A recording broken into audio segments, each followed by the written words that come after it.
Bienvenue au débat, mesdames et messieurs. Merci de nous rejoindre tous les soirs pour cette séance d'échange sur l'actualité. Eh bien, l'actualité nous a servi ces dernières 24 heures. Nous parlerons du travail obligatoire de prisonniers, une opportunité ou une réinsertion sociale et également de l'encadrement des cabinets privés de santé, une régulation suffisante. Et les invités sont déjà installés sur ce plateau. Bonsoir à vous, Adrien Tchomokou.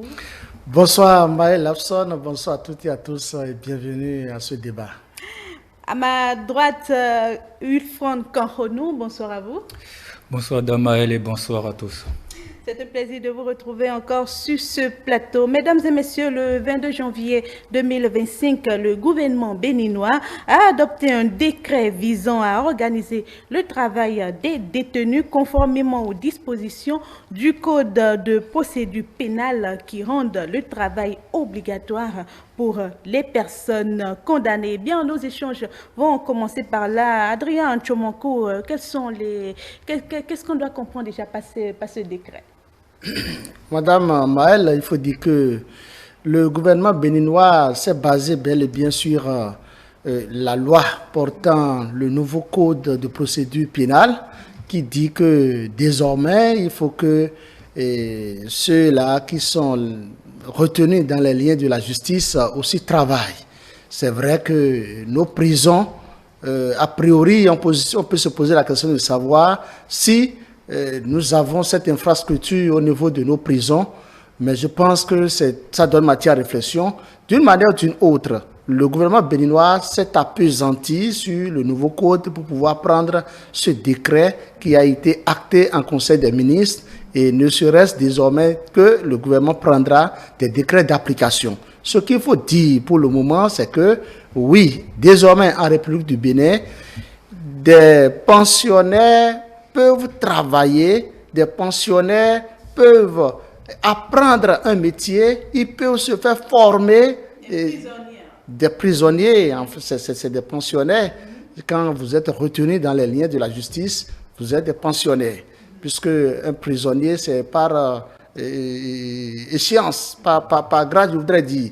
Il y a des gens qui sont condamnés. Tous ceux qui sont condamnés doivent obligatoirement faire quelque chose. Parce que vous savez, le travail constitue en réalité un sport que nous faisons quotidiennement. Ce que nous faisons ici, nous sommes debout. Donc, il faut, pour se maintenir en bon état, il faut travailler. Tout part de là. Et vous savez aussi que le gouvernement nourrit les détenus. Donc, il faut qu'eux aussi y contribuent à quelque chose. C'est vrai, on ne souhaite pas la prison à personne et on ne peut en aucun cas souhaiter se retrouver retenu dans les liens de la justice. Toutefois, il faut souligner que dans le nouveau code de procédure pénale que, en réalité, c'est quand vous n'avez pas appris un métier que vous pouvez vous faire former. Et il faut le dire, quand je prends un peu, il y a quelques mois, pour ne pas dire presque un an, 2 voire même 2 ans en République du Bénin, dans certaines prisons, il y a l'agence pénitentiaire du Bénin, APB, qui forme déjà des prisonniers en différents métiers de l'artisanat. Parce que des prisonniers, si vous allez, le truc est organisé de telle sorte que jusqu'à présent, vous pouvez apprendre certains métiers de l'artisanat, savoir réaliser telle chose. Et en l'espace de 3 mois, 6 mois, si vous sortez de votre maison d'arrêt ou de votre prison, quand vous allez vous recouvrer votre liberté, vous pouvez exercer le métier que vous avez appris. Ça a tellement évolué de telle sorte qu'au sein de nos prisons, on leur donne le certificat d'aptitude professionnelle. Ils appellent ça CQM. Donc, il faut dire que ça existait. Maintenant, le gouvernement béninois s'est appesanti sur cette loi qui nous donne désormais le nouveau code pour pouvoir améliorer ce qui existait. C'est une amélioration. Et il faut dire, il faut faire rapidement la nuance entre ce travail que des pensionnaires doivent faire ou ceux qui sont condamnés en prison doivent faire. Il y a une très grande différence avec cette formation qu'ils reçoivent, avec le travail qu'ils doivent faire. Il y a une très grande différence, disais-je, par rapport à ce qu'on entend par travaux forcés. Ça, il faut le dire. Il y a une très très grande différence. Les gens ne sont pas condamnés pour des travaux forcés. Ce n'est pas des travaux forcés qu'ils font, mais d'une manière ou d'une autre, du fait que vous êtes prisonnier, vous devez aussi contribuer à la richesse de notre pays. Merci à vous, Adrien Tchomankou. Ulfron Kanhonou, qu'est-ce qui peut justifier cette décision du gouvernement? Alors, merci Damaël. Comme le disait mon confrère tout à l'heure, l'homme doit travailler pour vivre. L'homme doit travailler pour vivre. Ce n'est pas parce que vous êtes détenu que vous allez déroger à la règle. Non. Je pense que cette décision, elle est une décision salutaire. Et que je pense que le train arrive à l'heure tout simplement. Comme on l'a dit, elle cadre avec le code de procédure pénale. Et je pense, à mon avis, que c'est plutôt salutaire. Il a été dit par rapport au décret que c'est en réalité pour, je vais dire, rétablir ou aider les prisonniers qui le souhaiteraient, ou bien carrément, je vais parler de changer la perception qu'on a de la prison. Il faudrait aussi qu'on puisse aller vers ça, changer la perception que nous avons de la prison et nous rendre compte que la réalité aujourd'hui de l'emprisonnement où on garde quelqu'un sous enclos, ce n'est pas forcément ça. Que la prison, quand vous y allez, c'est pour apprendre de vos erreurs et les erreurs que vous commettez. Une fois là-bas, il faut que l'État mette des systèmes en place, mette des conditions en place pour qu'à la sortie, qu'il n'y ait plus de récidive. Donc, je pense que c'est salutaire et qu'il faut féliciter tous ceux qui sont à la base de ce travail-là. Maintenant, s'il faut se baser sur ça, je dirais que ça crée des opportunités. Aujourd'hui, je suis très content de l'apprendre. Qu'ils vous souviennent, des mois en arrière, il y a eu des parents qui sont levés, qui ont crié, des artistes même qui étaient montés au créneau pour entendre se plaindre et demander à ce que le gouvernement mette en place des mécanismes pour aider ces jeunes-là qu'on mettait sous la coupe de l'appellation Diamond à demander à l'État de les former pour qu'une fois dehors, qu'ils puissent contribuer à l'épanouissement de leur société et non devenir des brebis galeuses. Je pense que c'est bien et que nous devons féliciter cela, continuer.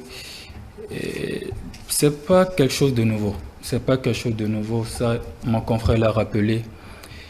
C'était déjà prévu dans le code de procédure pénale et je pense que le gouvernement a tout simplement acté cela par ce décret.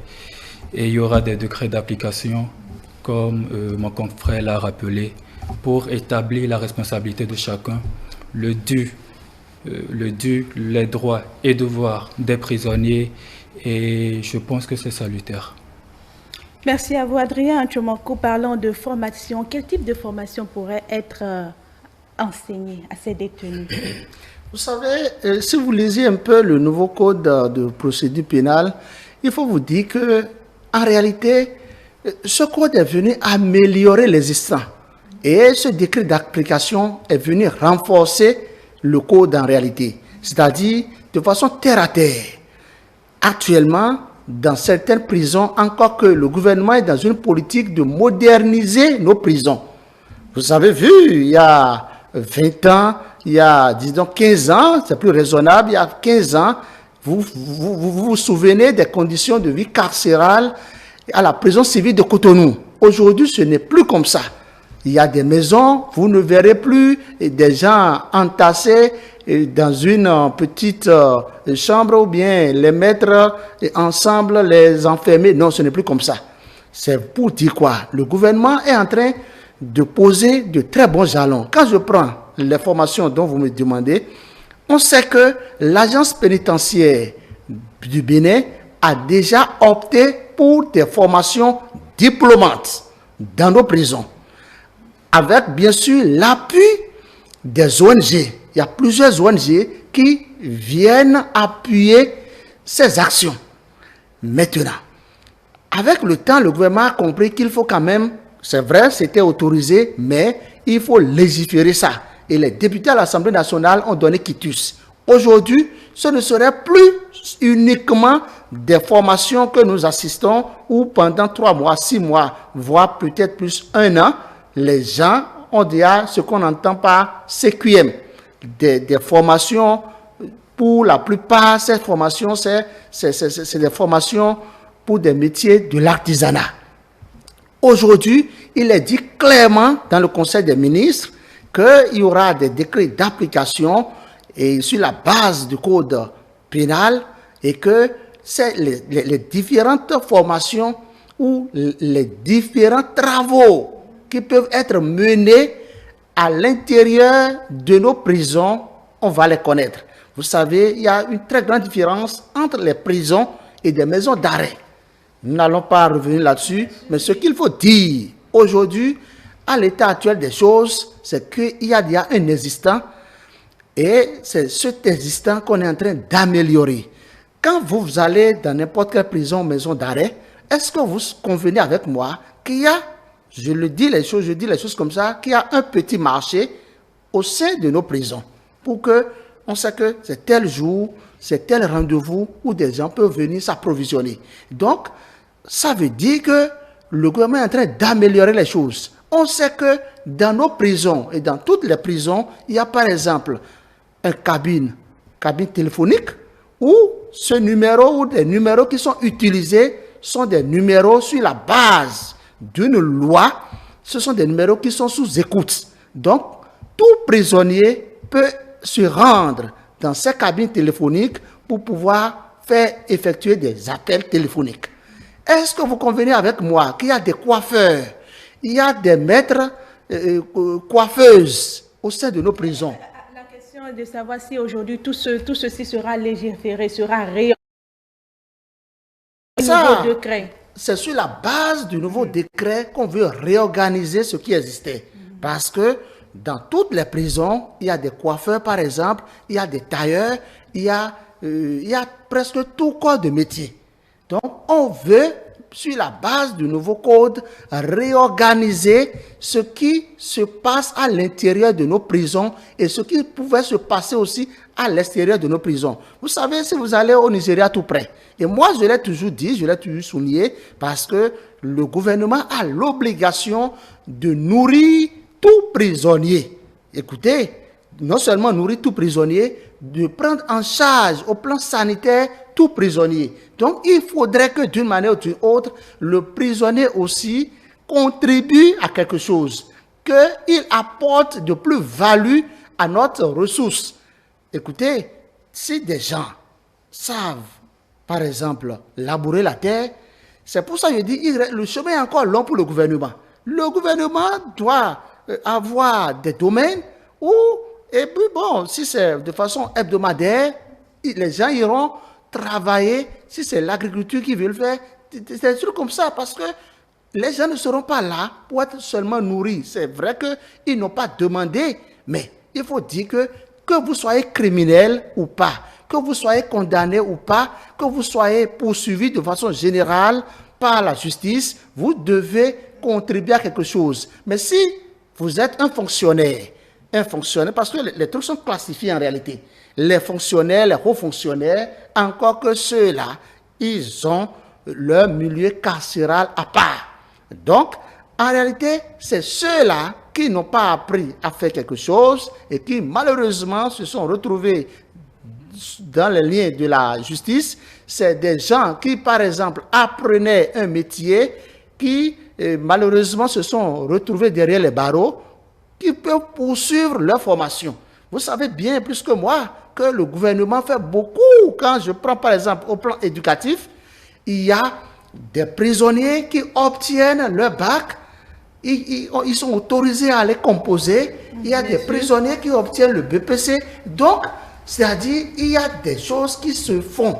Et maintenant, on veut améliorer l'existant. On veut parfaire ce qui se faisait. Je me souviens, il y a quelques années, quelqu'un, par exemple, qui fait partie des meilleurs au BPC, il était prisonnier. Pourtant, il s'est concentré pour sa formation, pour faire des exercices, pour apprendre, pour se cultiver, et finalement, il a tiré son épingle de jeu. Donc, je pense que être prisonnier, et je l'ai toujours dit, nous sommes tous des prisonniers ambulants. Tout Béninois est prisonnier ambulant. Pas moi, c'est pas sûr, Adrien Tchomoko. Ce que je dis, vous voyez, nous, notre métier, qu'est-ce qui... Bon, écoutez, je ne vais on pas va pas entrer dans les détails, oui. Ulfondre Kanhono, la question est de savoir si cette opportunité de travail, si je peux la nommer ainsi, sera en fait à tous les prisonniers. Est-ce que tout prisonnier qui a été condamné d'une manière ou d'une autre doit être soumis à ce travail obligatoire? Merci, Dame Maëlle. Ce décret, c'est un décret et il faut faire ça la loi. Un décret est fait pour s'appliquer. Et nul n'est au-dessus de la loi. Donc le décret s'appliquera normalement à tous. À tous ceux, sans distinction aucune, à tous ceux qui sont dans la situation. Alors, c'est bien déjà de se demander cela. Mais déjà dans nos prisons, lorsque mon confrère parlait tout à l'heure, il y a cette idée, ce souvenir-là qui m'est revenu. Il y avait un monsieur qui était prisonnier quand monsieur Joël Aïvo était encore à la prison civile, si je ne me trompe pas. Il y avait un coiffeur de Cotonou. Il y avait un coiffeur qui le coiffait dans cette prison-là.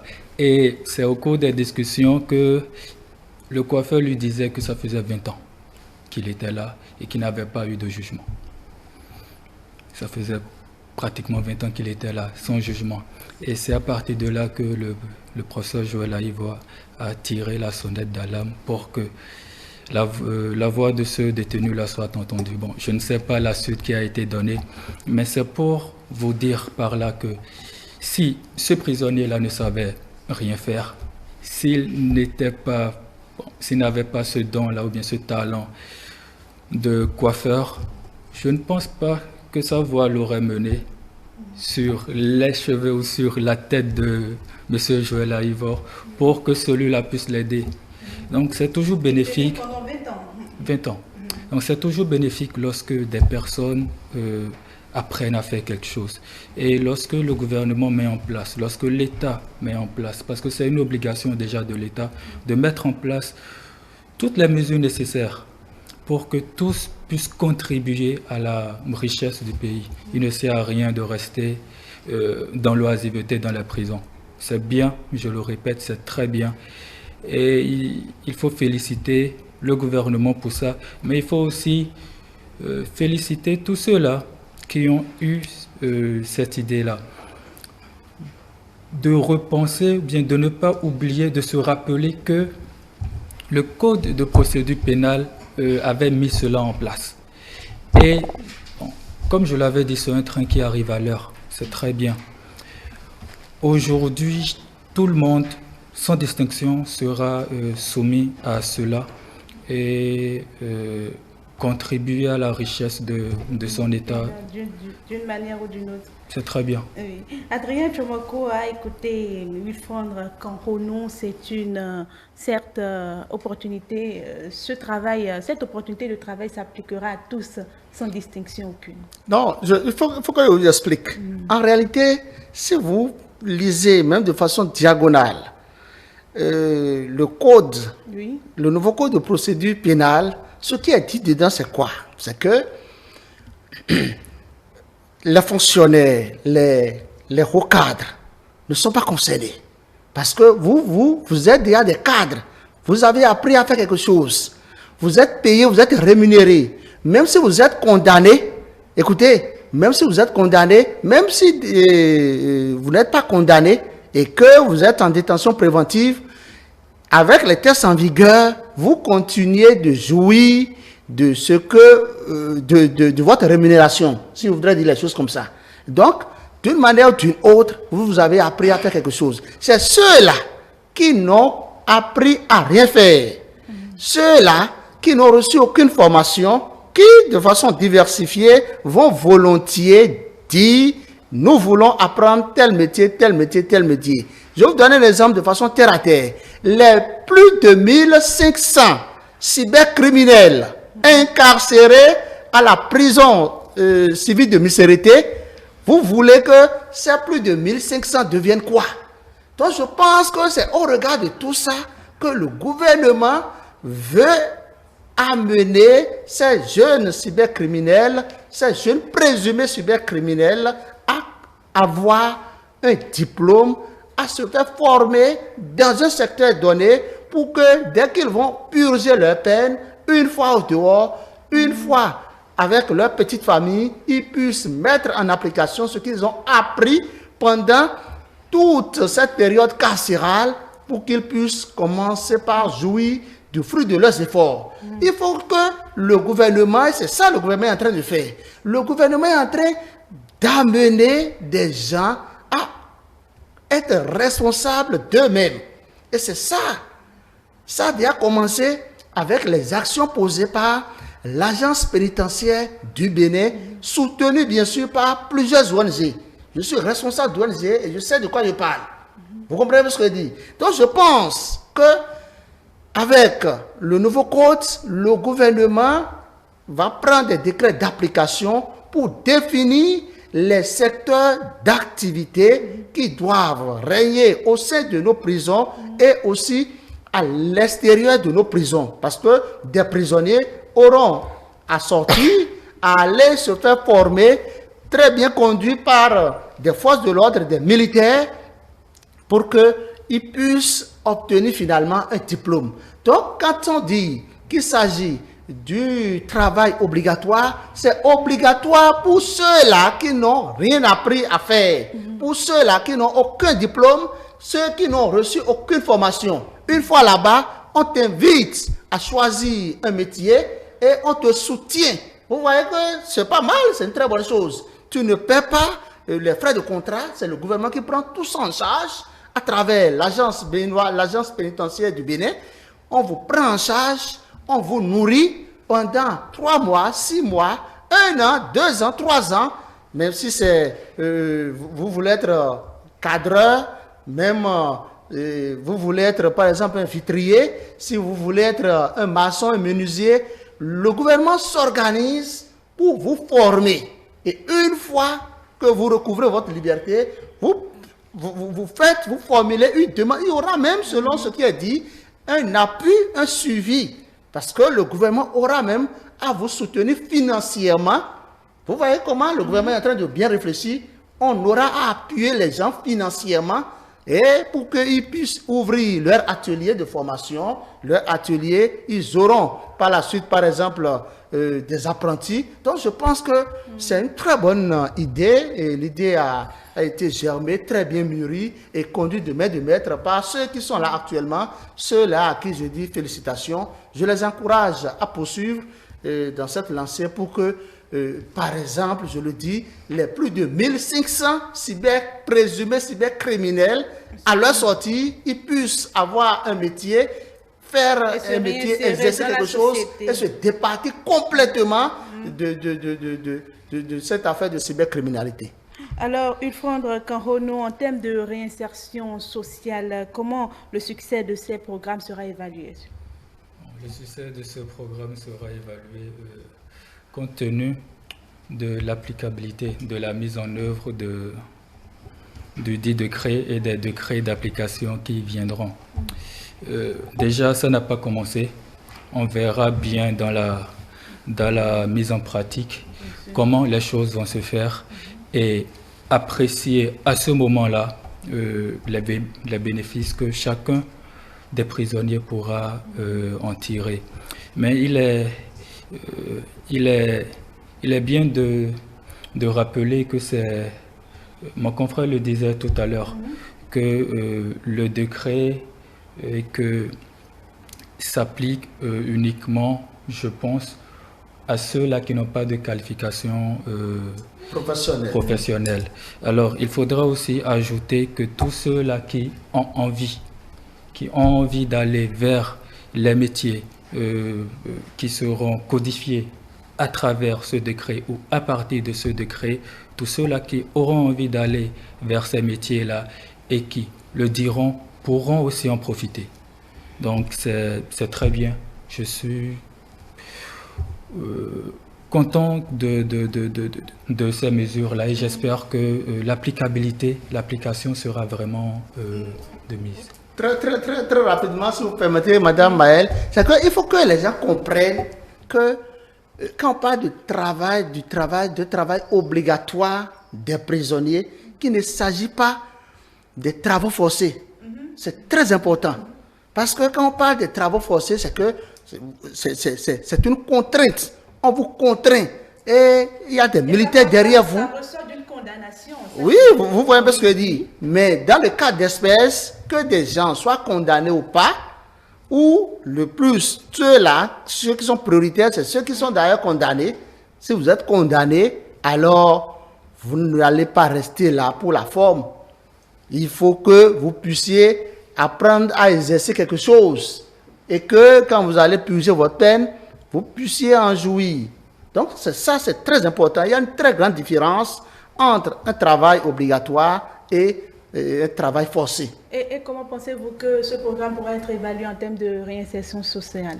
Écoutez, le programme sera évalué si le gouvernement arrive à germer l'idée, à mûrir l'idée et soutient et prend maintenant des décrets d'application. Je pense qu'il y aura un suivi. Il y aura un suivi, d'autant plus que si un peu par le passé, nous voyons déjà ce que l'agence pénitentiaire du Bénin faisait et les résultats sont là avec des ONG. Je ne veux pas citer des ONG aussi pour qu'on dise que je suis en train de faire une publicité à telle ONG ou telle ONG, mais sous près que je parle de mon ONG, Foyer d'amour ONG, qui paie aussi des actions en la matière. Donc je sais de quoi je vous parle. C'est pour vous dire quoi? D'une manière ou d'une autre, c'est-à-dire le gouvernement qui dit même que le gouvernement va très loin.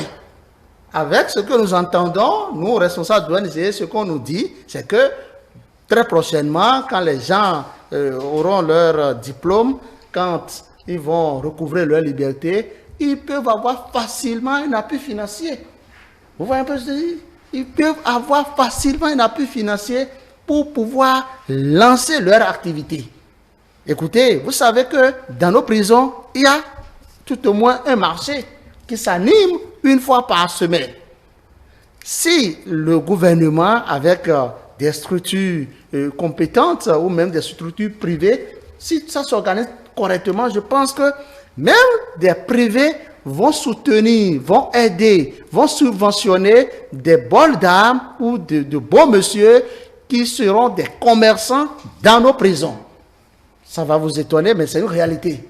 Vous n'avez jamais eu le soutien de quelqu'un. Pourtant, déjà, vous commercialisez vos produits à l'intérieur de la prison. Maintenant que vous avez les moyens, vous avez le minimum, je pense que ce serait rentable pour vous.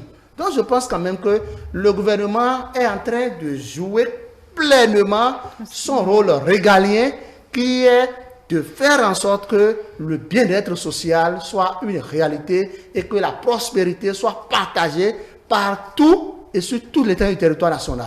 Et c'est sur ces mots que nous abordons. Oui, allez-y. Il faudra rappeler, appuyer un point très capital de M. Tchomakou. Rappelé par M. Tchomakou. Différence à faire entre travail forcé et travail obligatoire. Bon. Il y a cette nuance-là qu'il a rappelée et mettre en tête que la formation qu'ils auront sera une formation diplômante. Tout à fait. Une formation diplômante.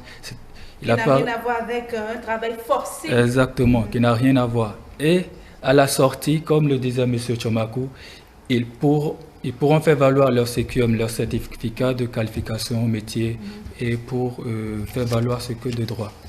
Merci à vous pour cette précision. Nous abordons rapidement le second sujet. Le 16 janvier 2025, le Parlement béninois a adopté à l'unanimité une nouvelle loi portant sur l'organisation de l'exercice clientèle privée des professions médicales et paramédicales de santé humaine. Je reste avec vous, Ulfon Kanhonou. Voilà une nouvelle loi qui encadre l'exercice en privé des cabinets de santé. Comment la justifiez-vous? Alors, je la justifie en disant tout simplement qu'elle est encore une fois bien avenue.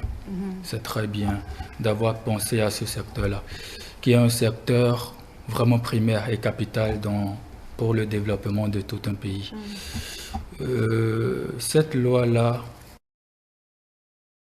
seulement les pratiquants, les praticiens, les professionnels du domaine qui exercent dans le privé, et ça va permettre à ce que les cabinets de soins de santé privés se remettent en ordre, se remettent,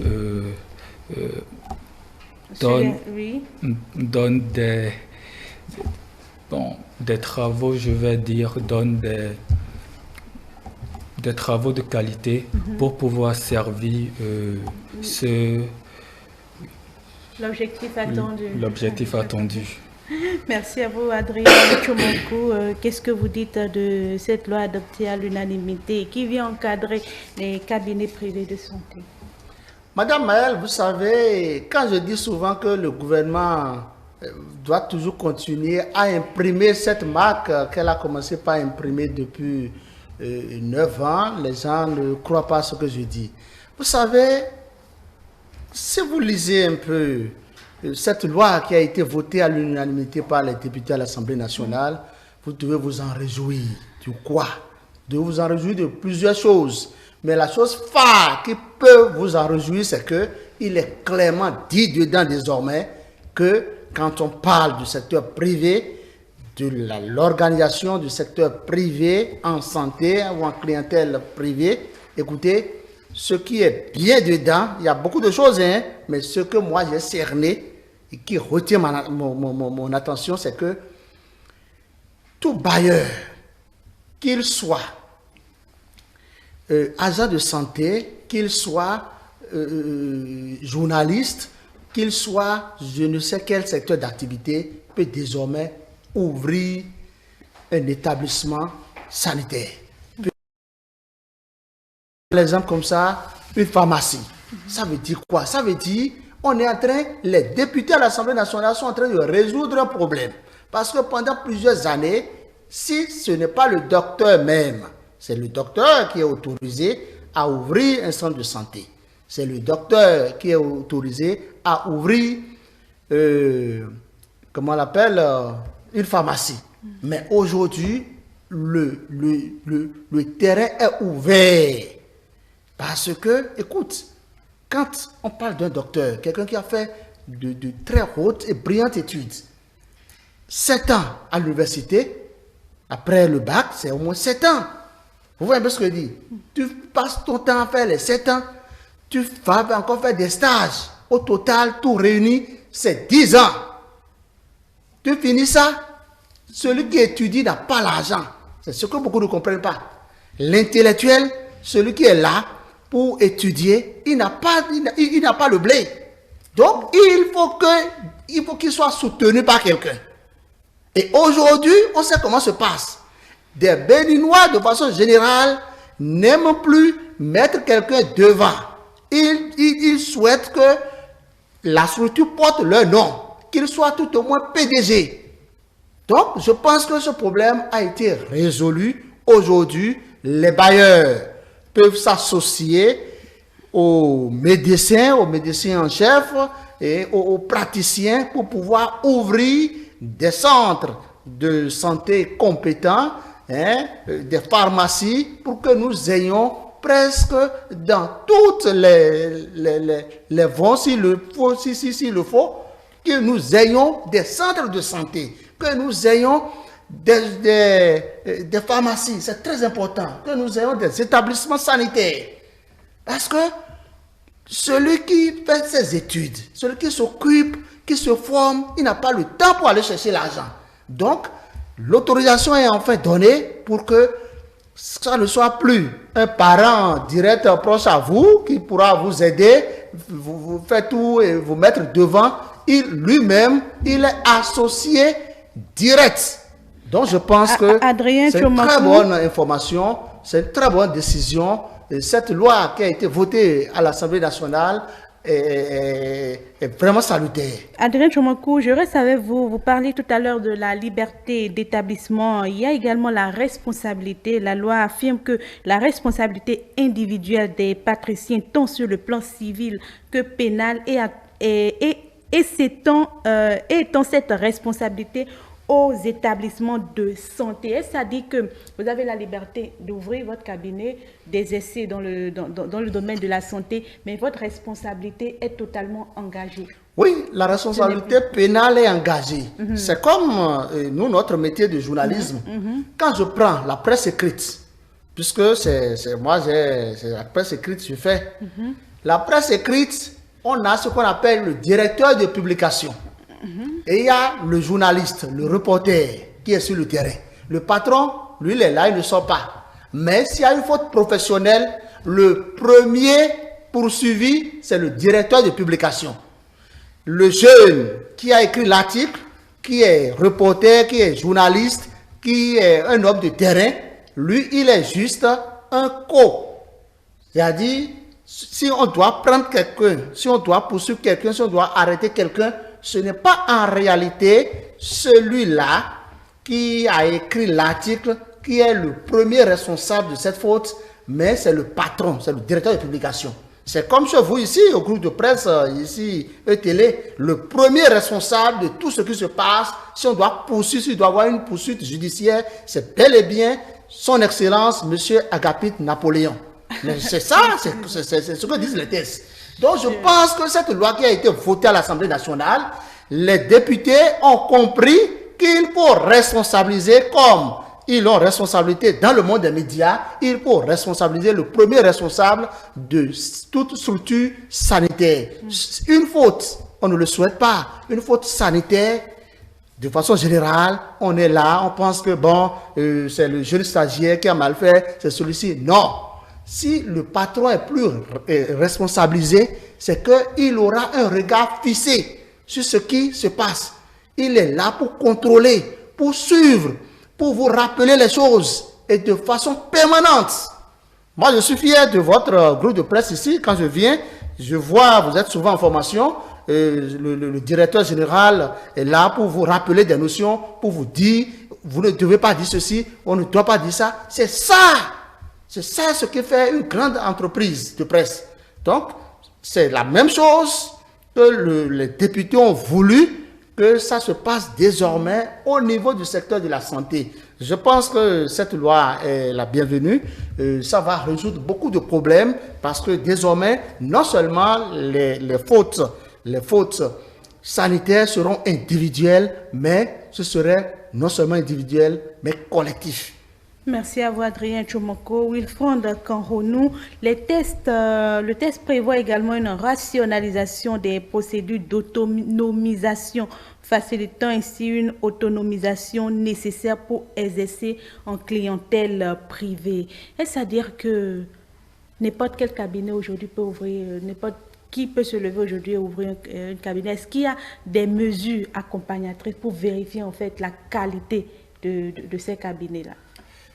Vous savez, mon confrère a parlé tout à l'heure, il a souligné un point important qui permet aux investisseurs, aux bailleurs de fonds d'investir et de soutenir ce domaine-là.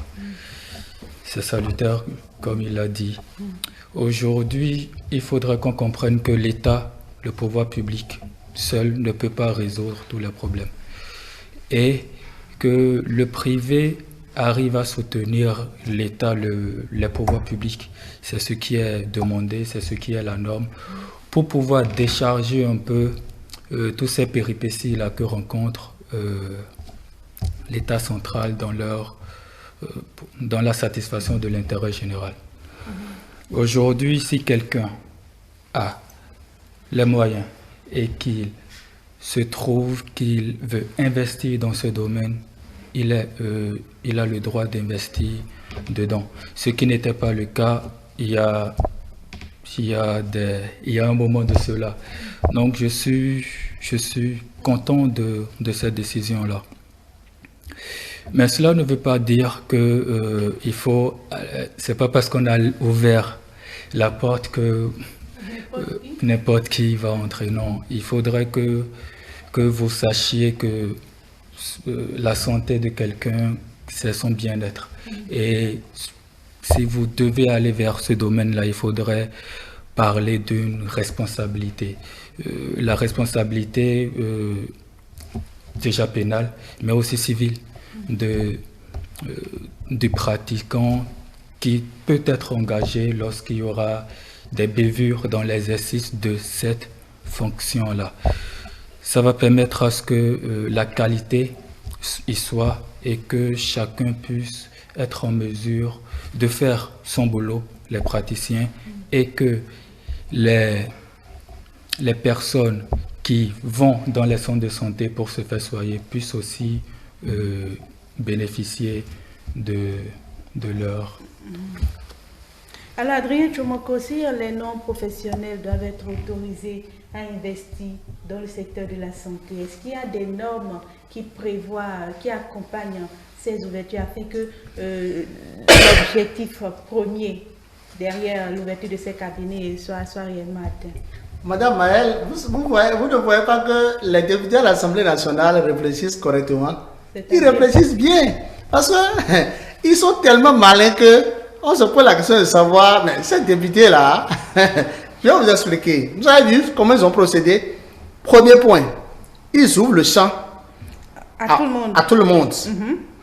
Secondo, il est dit dedans que si éventuellement, on ne le souhaite pas, si éventuellement il y a eu une faute professionnelle dans ce centre, non seulement il y a la responsabilité, c'est que la responsabilité pénale vous engage. La responsabilité pénale et civile vous engage, vous aussi. Ce n'est pas seulement l'agent qui a commis cette erreur professionnelle, cette faute sanitaire qui sera poursuivie, mais c'est aussi celui-là qui a créé le centre. Vous voyez un peu ça? C'est pour dire quoi? C'est pour dire celui qui crée ce centre a la lourde responsabilité de suivre ce qui se passe, a la lourde responsabilité de former le personnel, d'injecter des millions pour la formation des cadres qui travaillent au sein de cet établissement sanitaire. Vous voyez un peu ce que je dis? Vous savez, il faut reconnaître quelque chose. Il y a quelques années, il y a 10 ans comme ça, il y a 10 ans, ou 15 ans, je le dis, pour trouver un produit à Cotonou. Quand je prends même Cotonou, les pharmacies sont comptées. Les pharmacies étaient comptées. On sait le nombre de pharmacies qui se trouvent à Cotonou et à Calavi. Mais aujourd'hui, même si le nombre existe, il aurait fallu une loi qui dit désormais, bon, il y aura des pharmacies, mais il y aura aussi des officines. Que ce soit officine ou pharmacie, si nous, on se porte quelque part et on trouve notre produit, c'est le produit qui est trouvé. Donc, je pense que ce problème a été très bien résolu par les députés à l'Assemblée nationale qui ont voté cette loi. Et aujourd'hui, maintenant, nous avons beaucoup de pharmacies à Cotonou. Si vous allez dans les zones de Fidjosé, de Ménoté, à Kpakpa, écoutez, à Calavi par exemple, à Kassato, il y a au moins au total 4 pharmacies. Donc, je pense que le gouvernement réfléchit et anticipe sur beaucoup de choses. Et c'est en cela que je suis en train de féliciter les députés à l'Assemblée nationale, que ce soit les députés de l'autre mandature que les députés de cette mandature, qui ouvrent le champ d'intervention aux bailleurs. Il aurait suffi que ce champ d'intervention soit ouvert, par exemple pour les pharmacies, les officines. Ils ont encore d'autres noms, hein? Ils ont des expressions. Pour que nous ayons maintenant, pour nous, pharmacie c'est pharmacie. Nous on ne sait pas si ceci est officine ou celle-là, elle est pharmacie, trouve ton produit et tu es guéri. Donc, je pense que ce qu'il y a lieu de faire, une chose, est d'avoir maintenant cette loi votée qui sera incessamment promulguée. Les bailleurs vont se lancer dedans, mais que les bailleurs veillent au respect des tests. Que les bailleurs veillent à ce que le personnel soit compétent et que le plateau technique soit au rendez-vous. Il est dit dedans que si vous parcourez légèrement la loi, cette loi votée par les députés à l'Assemblée nationale, il a été clairement défini que le plateau technique doit être à la hauteur de la demande d'attribution de ce centre sanitaire. Donc je pense que les députés sont très bien debout dans leurs bottes et ils réfléchissent correctement. Ils font de très beaux boulot à l'Assemblée nationale et qu'ils soient de la mouvance ou de l'opposition, bravo à vous et félicitations. Il faudra cette régulation est-elle suffisante dans le domaine de la santé? Vous savez, rien n'est jamais suffisant. Peu importe ce qu'on fera, tout est perfectible. Tout est perfectible et on ne peut que se féliciter de ce qui, de cette loi-là qui est là et qui arrive à la bonne heure. Et qui arrive à la bonne heure. Je dirais tout simplement que déjà le gouvernement et l'État en place, l'État central, si vous regardez bien, vous verrez qu'ils font beaucoup d'efforts depuis pas mal d'années dans le renforcement du plateau technique, dans le renforcement de tout ce qui est soins de santé aux populations. C'est bien lorsqu'ils font ça que les privés qui sont censés accompagner aussi cela puissent aussi accompagner. Il est bénéfique que cela puisse se faire. Les députés, ils ont pris une très bonne décision. J'ai compris qu'ils ont tous adhéré à l'unanimité. Tout le monde a accepté et c'est bien. On se rend compte que l'adoption elle est globale et le travail se fera. Juste attirer votre attention sur le fait que, encore une fois, ce n'est pas parce que on ouvre la porte que on laisse la porte ouverte à toutes les déviances. Si quelqu'un a les moyens, si quelqu'un est investisseur et qu'il ne se voit pas en train d'être responsable vis-à-vis d'un centre de santé, sincèrement, qu'il ne se lance pas là-dedans, qu'il laisse faire les professionnels ou qu'il laisse la place à d'autres personnes. Merci à vous, Adrien Tchomokou. Un mot de fin. Non, il faut d'abord saluer la très bonne démarche de nos députés à l'Assemblée nationale qui ont compris qu'il faut quand même ouvrir le champ d'intervention en matière de santé publique et au privé, aux bailleurs. C'est salutaire et féliciter le gouvernement aussi qui a fait cette proposition de loi.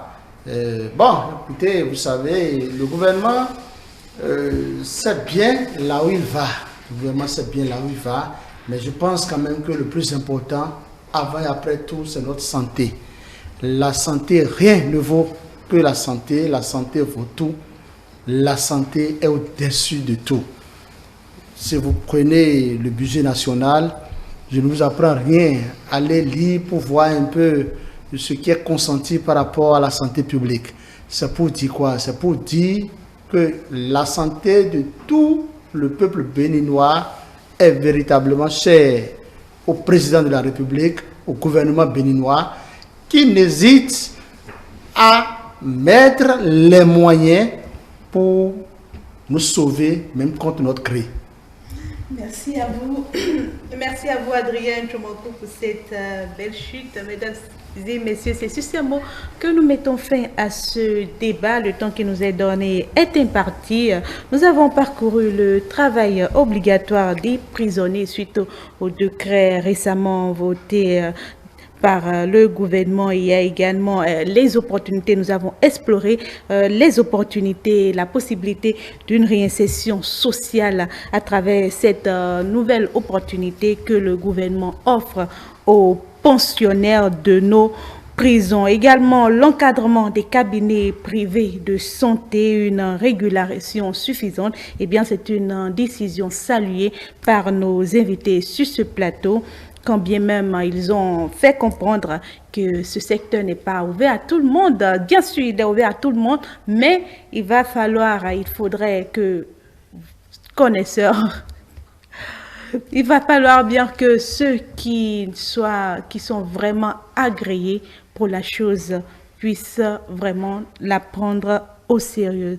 Merci de nous avoir suivis. Vous pouvez continuer à nous suivre via nos différentes plateformes, notre site internet www.etelebene.com, notre page Facebook Etele en direct, notre compte Twitter Etele Live, notre compte YouTube Etele Bene et via notre application iOS et Android Etele Bene. Etele avec vous, pour vous.